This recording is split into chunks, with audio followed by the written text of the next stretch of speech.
নম্বর প্রশ্ন আল্লাহর নবীকে করা হচ্ছে কি প্রশ্ন?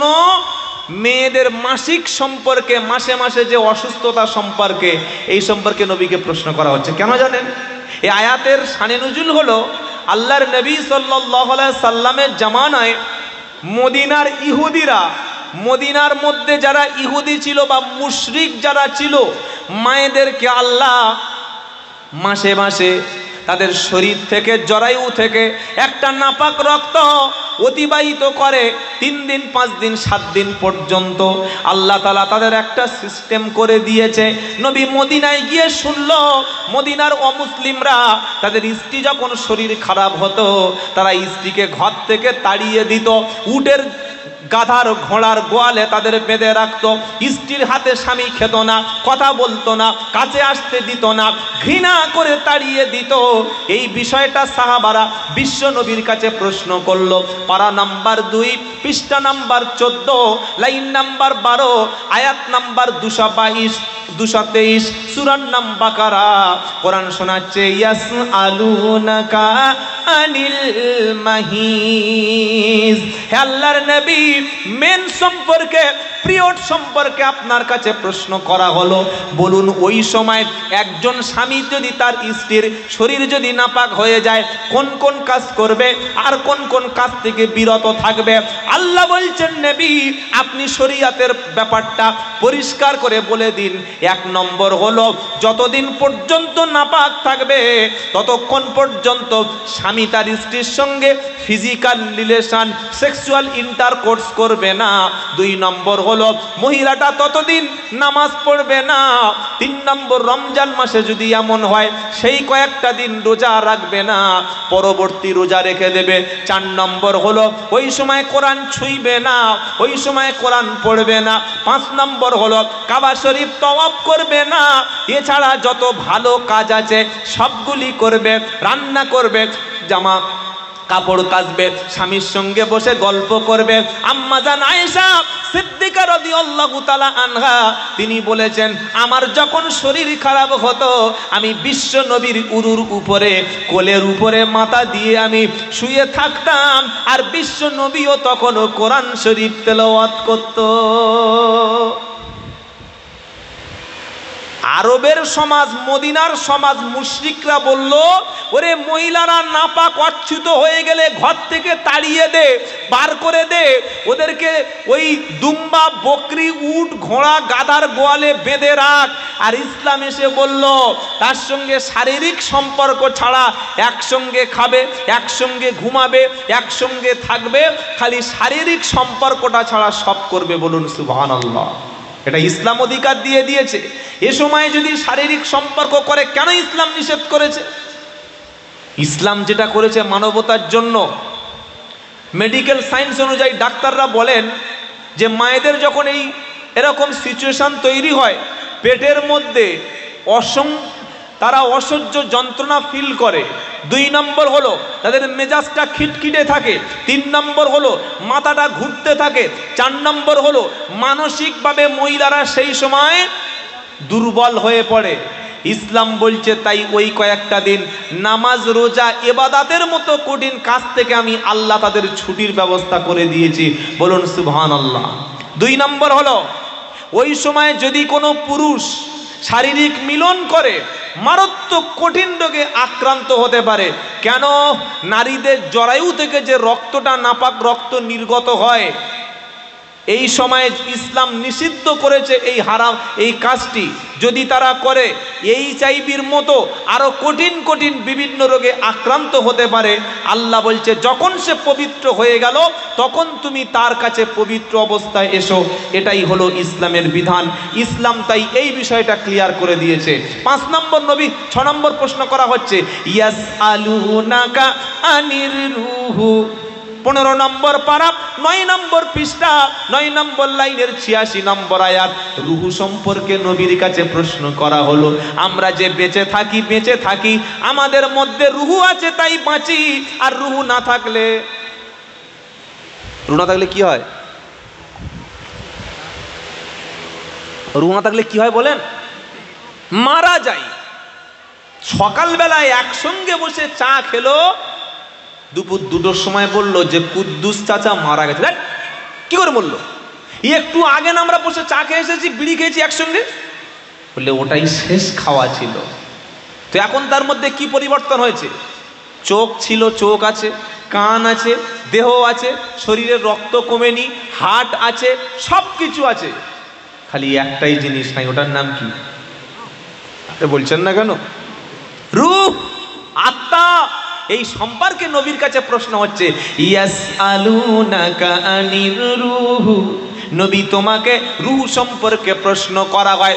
নবী বলছেন, কুলির রূহ মিন আমরি রব্বি ওয়া মা উতিতুম মিনাল ইলমি ইল্লা কলিলা। হে নবী, তুমি বলো, রূহটা হলো আল্লাহর নির্দেশ। আমাদের সন্তান যখন মায়ের গর্ভে আসে তখন কিন্তু আল্লাহ রূহ দেয়। রূহ দেয় না। কতদিন বয়সে? বিজ্ঞান বলছে 4 মাস। 120 দিন বয়স যখন বাচ্চার হয়, সেই সময় আল্লাহ রাব্বুল আলামিন সন্তানের মধ্যে রূহের ব্যবস্থা করে দেন। আবার যখন মানুষ মারা যায়, রূহটা তখন তার কাছ থেকে ছিনিয়ে নেওয়া হলো। আবার যখন কবরে দিয়ে আসা হলো, আবার রূহটাকে তার কাছে ফিরিয়ে দেওয়া হলো। প্রশ্ন উত্তর হয়ে গেল। আল্লাহ পাক রূহটাকে নিয়ে ইল্লিন অথবা সিজ্জিনে পৌঁছে দিল। আবার কিয়ামতের দিন মরা পচা দেহ, লাশ যখন কবর থেকে দেয়া হলো, উঠবে যখন একটা স্ট্রং দেহ, আবার রূহটা আল্লাহ তার মধ্যে দিয়ে আবারও পুনরায় তিনি বিচার শুরু করে দেবেন। প্রশ্ন হলো, নবীর কাছে কটা? 6টা হয়ে গেছে। লাস্ট প্রশ্ন 7 নাম্বার। নবীর কাছে প্রশ্ন হচ্ছে, ইয়াসআলুনাকা আনিল আহিল্লাহ। 13 নম্বর, 9 নম্বর পারা, 13 নম্বর পৃষ্ঠা, 13 নম্বর লাইনের 187 নম্বর আয়াত, সূরার নাম আরব। হে আল্লাহর নবী, আপনার কাছে প্রশ্ন করা হয়, নবী বলুন, কিয়ামতটা কবে হবে? বিজ্ঞানীরা বলছেন, সূর্যের যে অবস্থা, সূর্যের মধ্যে যে গ্যাস আছে, এই সূর্যের যে গ্যাস আস্তে আস্তে করে আর কয়েক শত কোটি বছর পরে সূর্যটা আস্তে আস্তে তার গ্যাস হারিয়ে ফেলবে।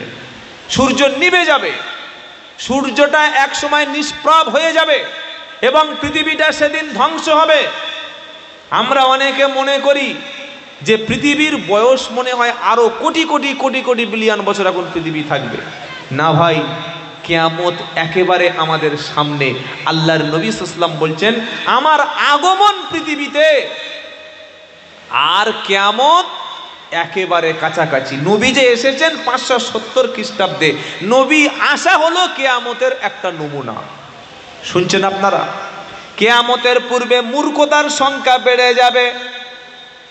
কি বলছেন? মূর্খতার সংখ্যা? অযোগ্য ব্যক্তিকে যখন যোগ্য পদ দেওয়া হবে, মসজিদ কমিটির সেক্রেটারি কোরআন পড়তে,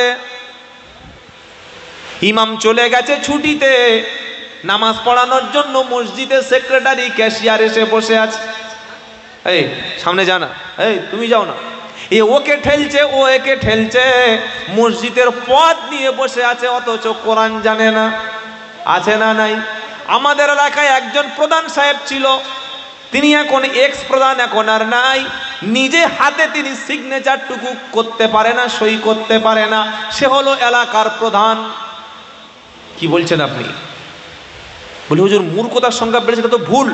প্রচুর ছাত্র পড়াশোনা করছে, পড়াশোনা শিখছে, জ্ঞান অর্জন করছে, কিন্তু তার মধ্যে কোনো জ্ঞান নাই। কিরকম নাই?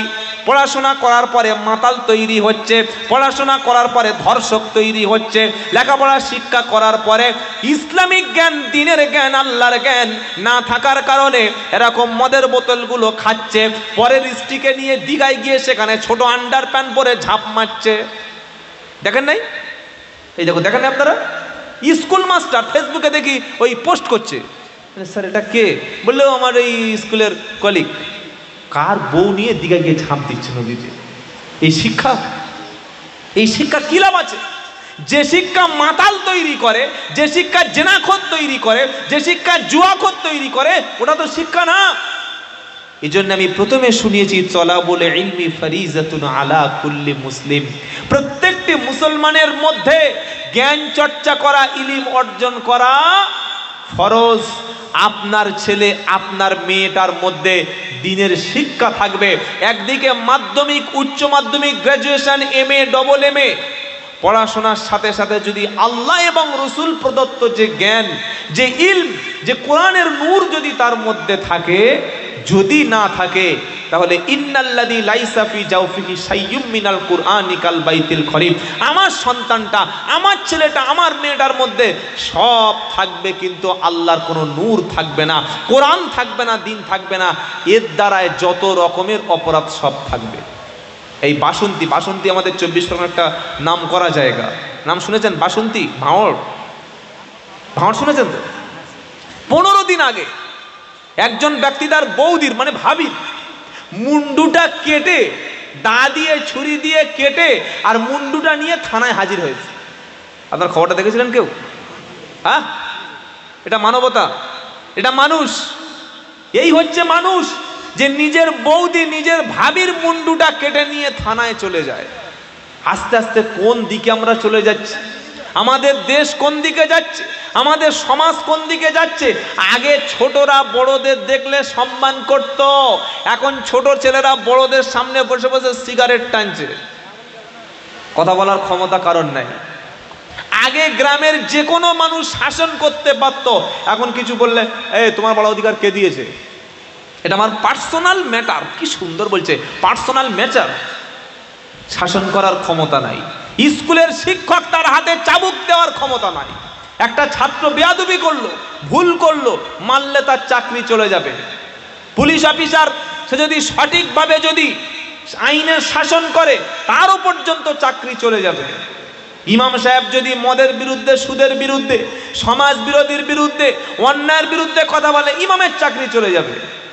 তাহলে আপনি বলছেন এরকম অন্যায় জুলুম যখন এসে গেছে, আবার কি কিয়ামত এখনো পর্যন্ত হতে বাকি আছে?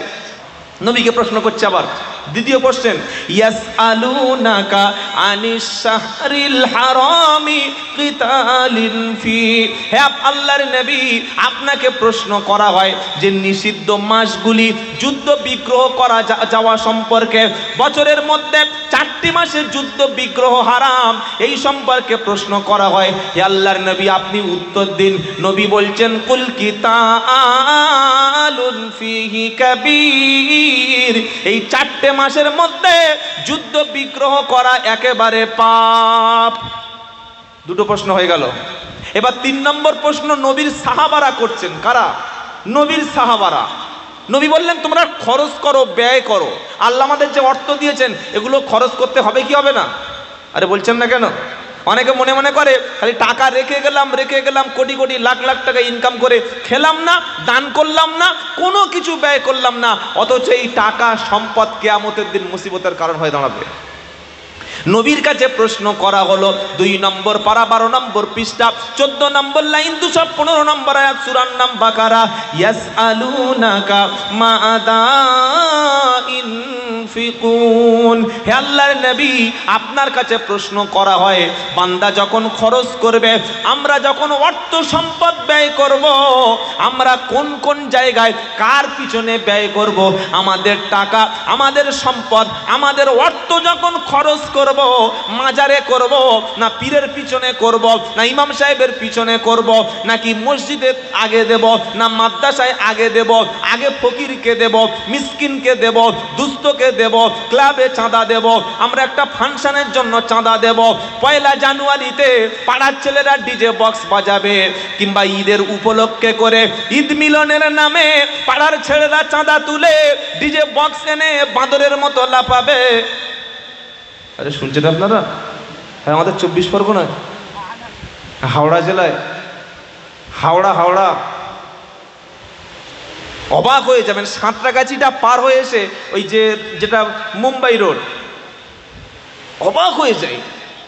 পুরো 1 মাস রমজানের পরে ঈদ মিলনের নামে বিশাল বড় বড় 2 পিয়ার 1.5 পিয়ার 1 পিয়ার করে বড় বড় JBL বক্স এনে আর ওই রকম দেখি ড্যান্স চালাচ্ছে, আর পিছনে লিখে রেখেছে বিসমিল্লাহির রহমানির রহিম, ঈদ মিলন।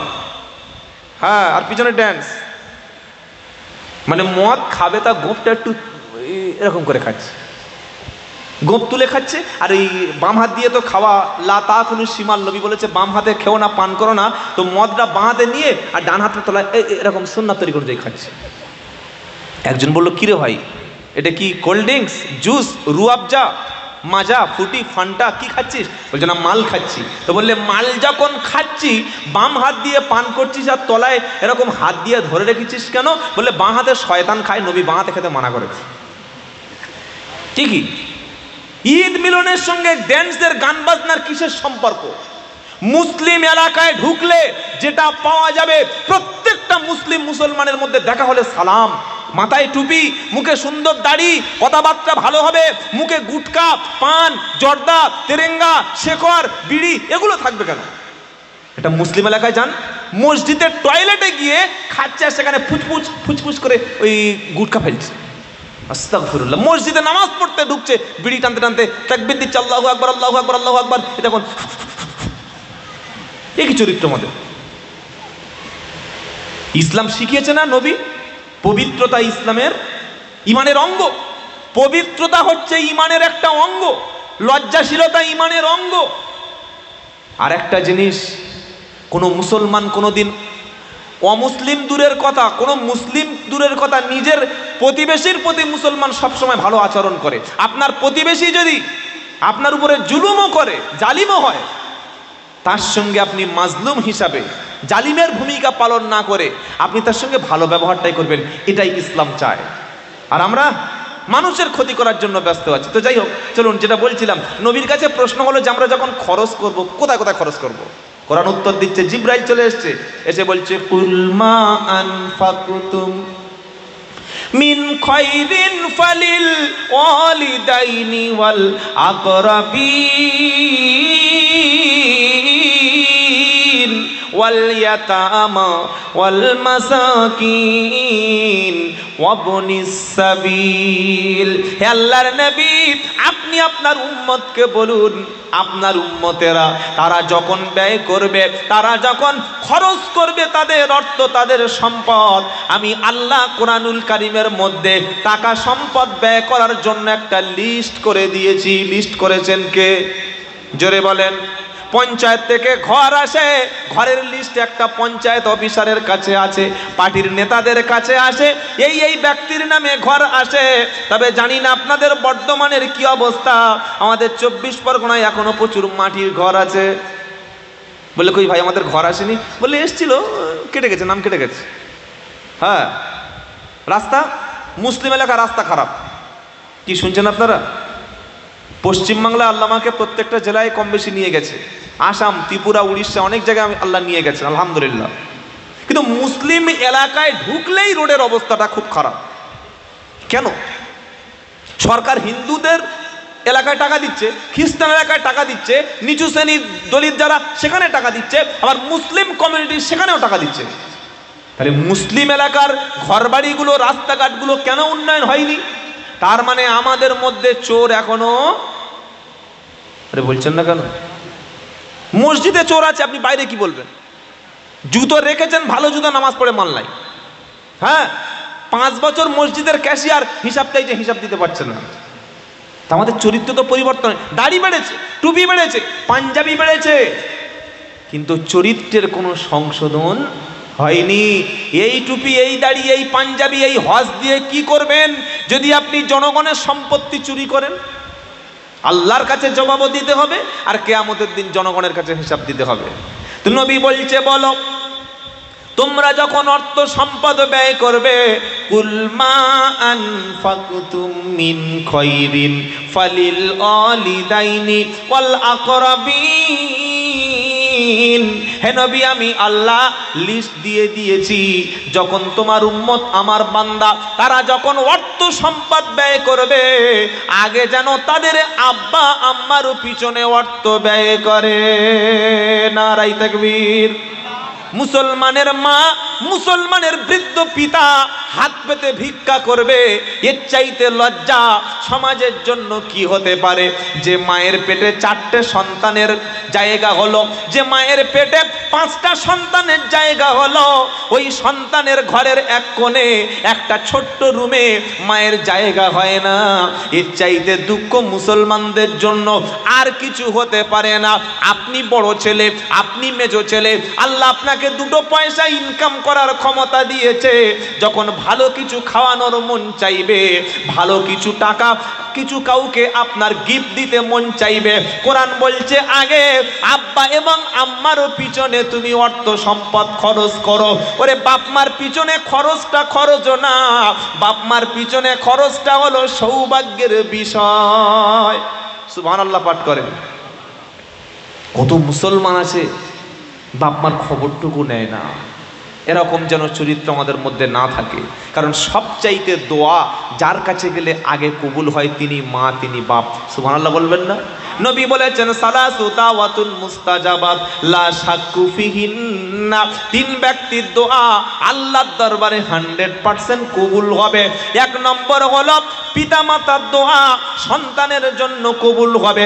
2 নম্বর হলো মুসাফিরের দোয়া, আপনি সফরে চলে গেছেন, মুসাফির দোয়া করলে কবুল হবে।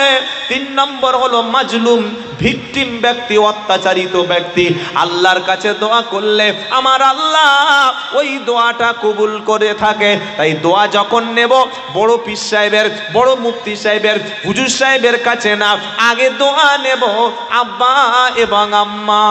ইনশাআল্লাহ বলেন। কোরআনে লিস্ট দিচ্ছে খরচের। প্রথম হলো বাপ মা, 2 নম্বর হল আকরাবিন, তোমার নিকট আত্মীয় যারা, 3 নম্বর ওয়াল ইয়াতামা, ইতিম যারা, যারা অসহায় যারা। আবার এই ইতিমদের যদি কেউ খরচ করে, ইতিমদের লালন পালন করে, ইতিমদের বাড়িতে আশ্রয় দেয়, ইতিমের লেখাপড়া শিক্ষার ব্যবস্থা করে, ইতিমের অসুস্থ হয়ে গেলে চিকিৎসার ব্যবস্থা করে, আমার নবী মুহাম্মদ মুস্তাফা সাল্লাল্লাহু আলাইহি সাল্লাম তিনি বলে ইতিমের লালন পালনকারী ব্যক্তি আর আমি নবী মুহাম্মদ মুস্তাফা সাল্লাল্লাহু আলাইহি সাল্লাম কিয়ামতের দিন জান্নাতে ইতিমের লালন পালনকারী আর আমি নবী এক রুমেই থাকব। অনেক হোটেলে বিভিন্ন সময় খাওয়ার দরকার হলে যাই, এরকম ছোট্ট ছোট্ট 10 বছর 12 বছরের বাচ্চারা কাজ করছে। জিজ্ঞাসা করি বাবা তোমার নাম কি? ওই আমাদের মুসলমান নাম একটা বলে দেয়। বাবা নাই বললেন না, মা নাই বললেন না। এই 12 বছর 13 বছরের এতিম বাচ্চা হোটেলে রান্না করে, হোটেলের বাসন পরিষ্কার করে, হাঁড়িগুলো পরিষ্কার করে, খাদ্যগুলো খাবারগুলো যারা হোটেলে খেতে আসে তাদের কাছে খাবার পরিবেশন করে।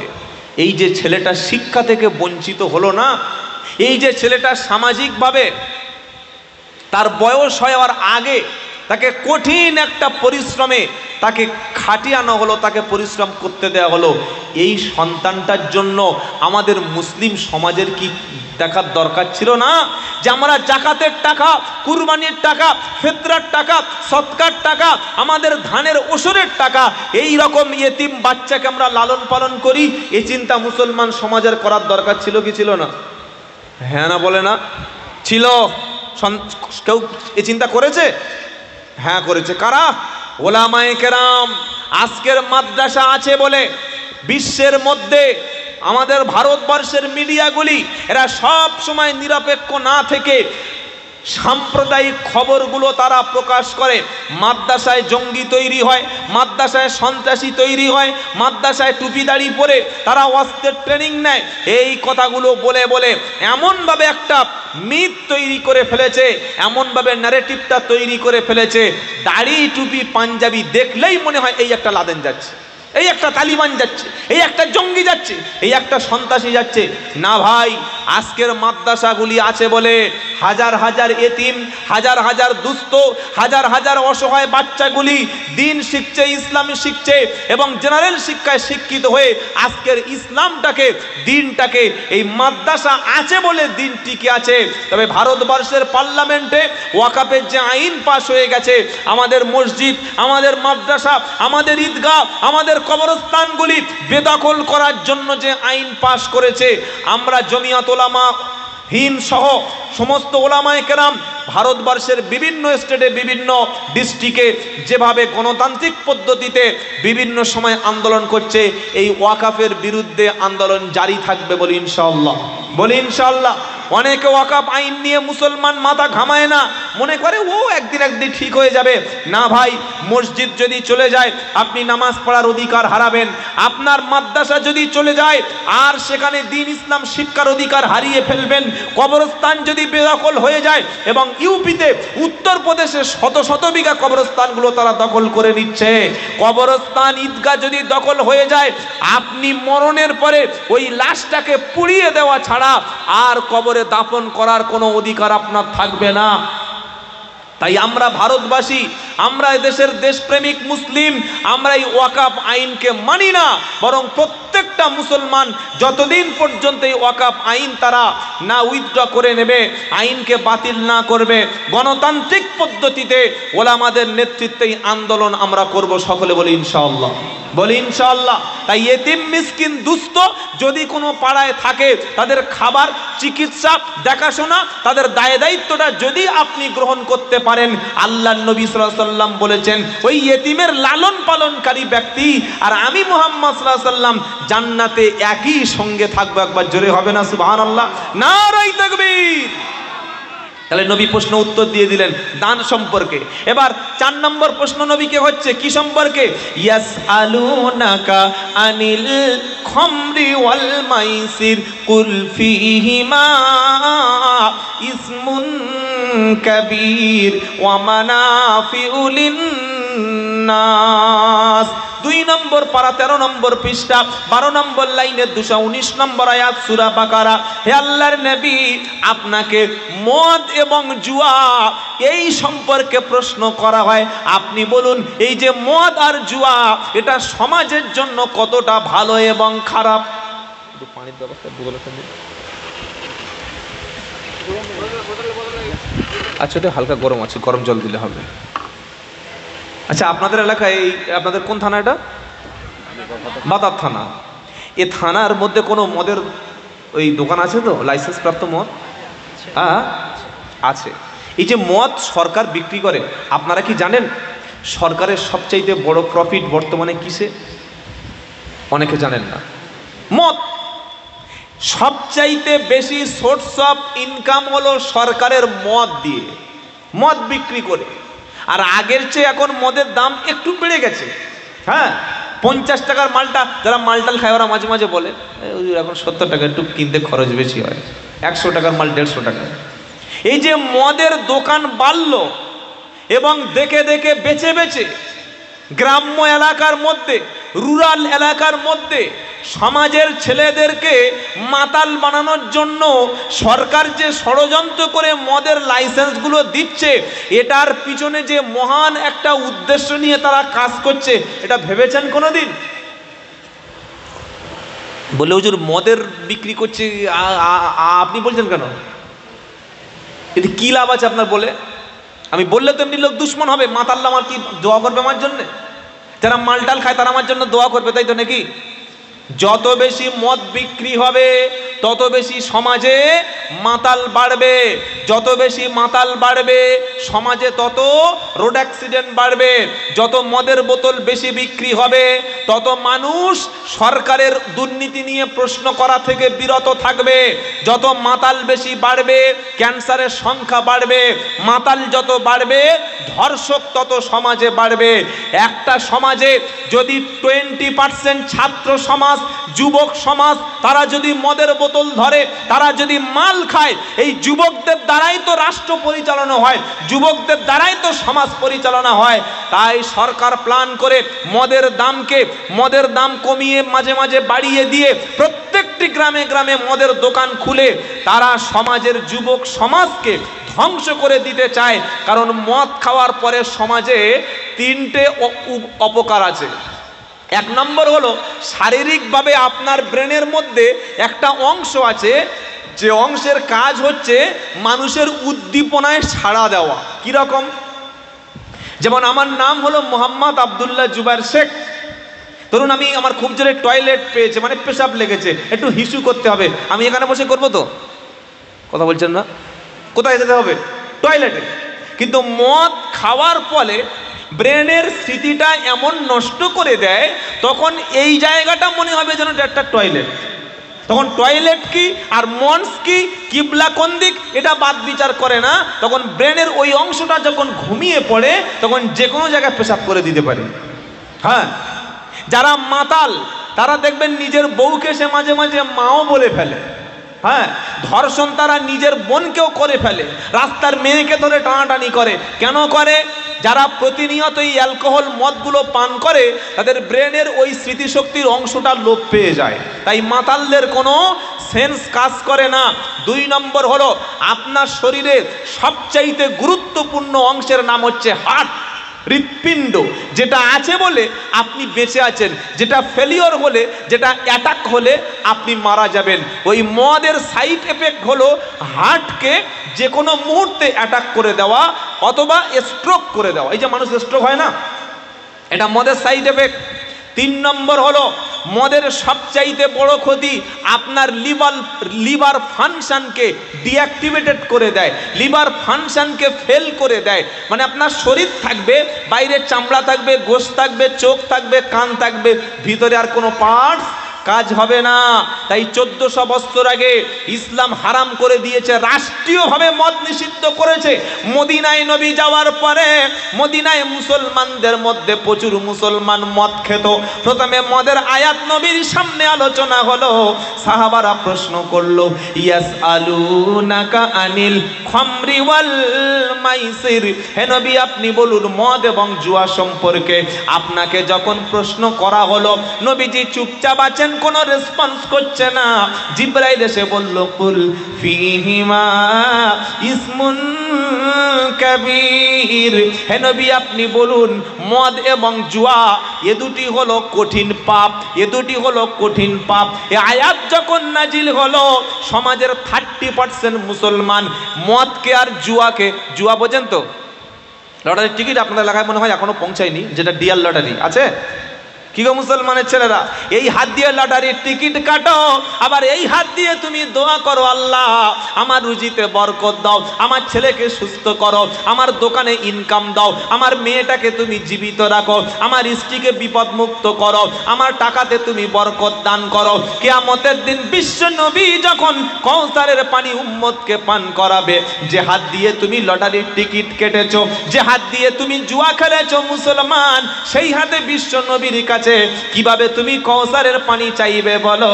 তাই জীবনে যারা লটারি কেটেছো, জুয়া যারা খেলেছো, এরকম হারাম কাজের সঙ্গে যারা ইনভলভ হয়ে গেছো, আজকের কোরআনের মাহফিলে বসে তওবা করো। নবী শুনিয়ে দিল মদ এবং জুয়া এটা হচ্ছে কঠিন পাপ। এই আয়াতটা যখন শোনানো হলো মদিনায়, মদিনার 30% মুসলমান অটোমেটিক আল্লাহর ভয়ে মদ এবং জুয়া ছেড়ে দিল। 70% মানুষ তখন গোপনে চুরি করে করে মাল খাচ্ছে। তারা বলছে আরে আল্লাহ বলেছে এটা তো পাপ, কিন্তু পরিপূর্ণ রেস্ট্রিকশন হারাম, এখনো পর্যন্ত কোনো আয়াত তো নাজিল হয়নি। তাই চুরি করে যারা খুব যাদের নেশা হয়ে গেছে তারা এই মদটা খেয়ে যেত। দ্বিতীয় আরেকটি আয়াত নাজিল হলো, ইয়া আইয়ুহাল্লাযীনা আমানু লা তাকরাবুস সালাতা ওয়া আনতুম সুকারা। 5 নম্বর পারা 4 নম্বর পৃষ্ঠা 3 নম্বর লাইন 43 নম্বর আয়াত সূরা নিসা। নবীর কাছে প্রশ্ন হলো, এই আয়াতের প্রেক্ষাপট হলো, একদিন মাগরিবের নামাজে কয়েকজন মুসলমান নামাজ পড়ছিল আর ইমামতি করছিল। যিনি ইমাম সাহেব তিনিও হালকা খেয়েছে আর মুক্তাদিরা তারাও হালকা করে চালিয়েছে। বুঝতে পারছেন কি খেয়েছে তো? হ্যাঁ, কোল্ড ড্রিঙ্কস খেয়েছে নাকি মাল খেয়েছে, যেহেতু তখন পুরোপুরি হারাম করা হয়নি, নিষেধ হয়নি, খেয়ে নামাজ পড়তে দাঁড়িয়ে গেছে। যিনি ইমাম সাহেব তিনি নামাজে ইমামতি করতে গিয়ে সূরার মধ্যে মুতাশা লেগে গেল, আয়াতটা তিনি ঠিক কন্ট্রোল করতে পারছে না, আউট অফ কন্ট্রোল হয়ে গেল। এই খবরটা বিশ্ব নবীর কাছে পৌঁছে গেল। আল্লাহ নবীর কাছে যখন খবর পৌঁছে গেল, আল্লাহ শুনিয়ে দিল, ইয়া আইয়ুহাল্লাযীনা আমানু লা তাকরাবুস সালাত, ও ঈমানদারেরা যখন তোমরা নেশা করে থাকবে, মাতাল হয়ে থাকবে, ওই সময় তোমরা জানো নামাজের কাছাকাছি যেও না, নামাজের নিকটবর্তী হয়েও না। ওই সময় প্রায় 60% মুসলমান তারা ডিসিশন নিয়ে নিল, ডিসাইড করলো যে আমরা আর জীবনে মদ পান করব না, যেহেতু মদকে আল্লাহ নামাজে যেতে নিষেধ করেছে, নিশ্চয়ই এটা মনে হয় সমাজের জন্য খারাপ কাজ। মাত্র 30% লোক তারা বলল আরে মদকে নামাজে যেতে নিষেধ করেছে, কিন্তু ফজরের নামাজের পরে খাবো, জোহর পর্যন্ত ঘোর কেটে যাবে, আর এশার পরে খাবো ফজর পর্যন্ত। যুক্তি দেখছেন? কি যুক্তি দেখছেন? তো হ্যাঁ, এখন এরকম যুক্তিবাদী মাল আছে। ওরা ভক্তিবাদী না, ওরা যুক্তিবাদী। ওরা যুক্তি দেয় যে হুজুর বোরকা পরলে কি লাভ আছে যদি না পরি, এখন মডার্ন যুগ, ফ্যাশন যুগ, আপডেট যুগ, ডিজিটাল ইন্ডিয়া, এখন ওই সব বোরকা ফোরকা ওই সব মেয়েদের পর্দা চলে। যত ছোট্ট পোশাক, টাইট স্কিন টাইট পোশাক, ছোট পোশাক পরাতে পারবো তবেই তো আমার ভালো লাগবে। আর কিছু কাপুরুষ মার্কা মুসলমান আছে, ওরা কি করে জানেন? ওরা নিজের বউকে নিয়ে ব্লগ ভিডিও তৈরি করে, হ্যাঁ টিকটক তৈরি করে, রিলস বানায়, আর এগুলো বেশি ভিউ হয়। ছেলেদের চাহিদা এগুলো। যখন গরম গরম চেহারা এরকম ছোট্ট ছোট্ট ড্রেস পরে সোশ্যাল মিডিয়ায় পোস্টগুলো ভিডিওগুলো করে, একদিন দুদিনে 2 মিলিয়ন 3 মিলিয়ন ভিউ হয়, আর ওর থেকে লক্ষ লক্ষ টাকা ইনকাম হয়। এরা তো কাপুরুষ, এরা তো দায়ুস, এরা তো জাহান্নামে যাওয়ার টিকিট পুরো রিজার্ভেশন করে নিয়েছে। তাই আমার মা, আমার বোন, আমার স্ত্রী, আমার মেয়ে, এদের ছবি কোনোভাবেই যেন আমরা সোশ্যাল মিডিয়ায় শেয়ার করব না, ইনশাআল্লাহ। বলেন আপনার মেয়ে কলেজ ইউনিভার্সিটি যাবে, পড়াশোনা করবে, মিশনে যাবে, যেখানেই যাক না কেন, সালোয়ার কামিজ পরে, হিজাব পরে, 2 হাতের কবজি, পায়ের পাতা ছাড়া আর শরীরের কোনো চেহারা যেন পৃথিবীর কোনো পুরুষ দূরের কথা, এমনকি আপনার চাচাতো ভাই, আপনার বোনাই, আপনার গ্রামের ছেলে, পৃথিবীর কোনো ব্যক্তি, গায়র মুহাররম ব্যক্তি যেন আপনার মা, আপনার বোন, আপনার স্ত্রী, আপনার ইয়াং মেয়ে যেটা ফার্স্ট ইয়ারে পড়ে, যে মেয়েটা এইচএস দিতে যাচ্ছে, যেটা মাধ্যমিক পরীক্ষা দিতে যাবে, সে অ্যাডাল্ট, শরিয়াতের দিক দিয়ে তার চেহারা, তার সৌন্দর্য এগুলো লুকিয়ে রাখা, হাইড করা, গোপন করা, এটা মুসলমানের জন্য ফরজ। তাই সিদ্ধান্ত করুন, আপনার কন্যা, আপনার মেয়ে, আপনার মা, আপনার বোন, এই পবিত্র পৃথিবীর সবচাইতে দুনিয়া কুল্লুহা মাতা ওয়া খায়রিল মাতাই দুনিয়াল মারআতু সালিহা। নবী বলছেন গোটা পৃথিবীটা হচ্ছে একটা সম্পদ, তার মধ্যে উত্তম সবচাইতে শ্রেষ্ঠ সম্পদ হলো ধৈর্যশীল, সবরকারিণী, লজ্জাবতী, ধৈর্যশীল একজন কনিতা, একজন মুহসিনাত নারী, পর্দাশীল নারী হলো পৃথিবীর সবচাইতে শ্রেষ্ঠ সম্পদ। বলুন সুবহানাল্লাহ। আমরা অনেক যুবক বিয়ের আগে বলি হুজুর বিয়ে করব, বিয়ে করা সুন্নাত পাগলে জানে, কিন্তু বউকে ফরজ পর্দায় রাখা ওটার মানে না। তাই আপনি পুরুষ হিসাবে আপনার ঘরটাকে কন্ট্রোল করবেন। বলুন ইনশাআল্লাহ। মদের 70% ইনকাম মদিনায় কমে গেল, 30% কাস্টমার ছিল। আবার মদ খেয়ে দুজনে মারামারি করে নবীর কাছে বিচার দিল। এবার তৃতীয় আয়াত এসে চিরতরে মদকে আল্লাহ নিষিদ্ধ করে দিল। ইয়া আইয়ুহাল্লাযীনা আমানু ইন্নামাল খামরু ওয়াল মাইসিরু ওয়াল আনসাবু ওয়াল আজলাম। মদের তৃতীয় আয়াত। মদিনায় মদ না নিষিদ্ধ হচ্ছে কিভাবে দেখেন, স্টেপ বাই স্টেপ। ইসলাম এমন একটা ধর্ম যে একেবারে ফট করে চাপিয়ে দেয় না, গ্র্যাজুয়ালি, ক্রমান্বয়ে, আস্তে আস্তে করে আল্লাহ নিষিদ্ধ করছে। এটা তৃতীয় আয়াত, 7 নম্বর পারা, 2 নম্বর পৃষ্ঠা, 1 নম্বর লাইন, 90 নম্বর আয়াত সূরা মাইদা। ইয়া আইয়ুহাল্লাযীনা আমানু ইন্নামাল খামরু ওয়াল মাইসিরু ওয়াল আনসাবু ওয়াল আজলামু রিজসুম মিন আমালিশ শাইতান। আহা, কত বড় কথা আল্লাহ মুসলমানদের সঙ্গে বলছে গো। মুসলমান বিশ্বাস করে না। রিজসুম মিন আমালিশ শাইতান ফাজতানিবুহু লাআল্লাকুম তুফলিহুন।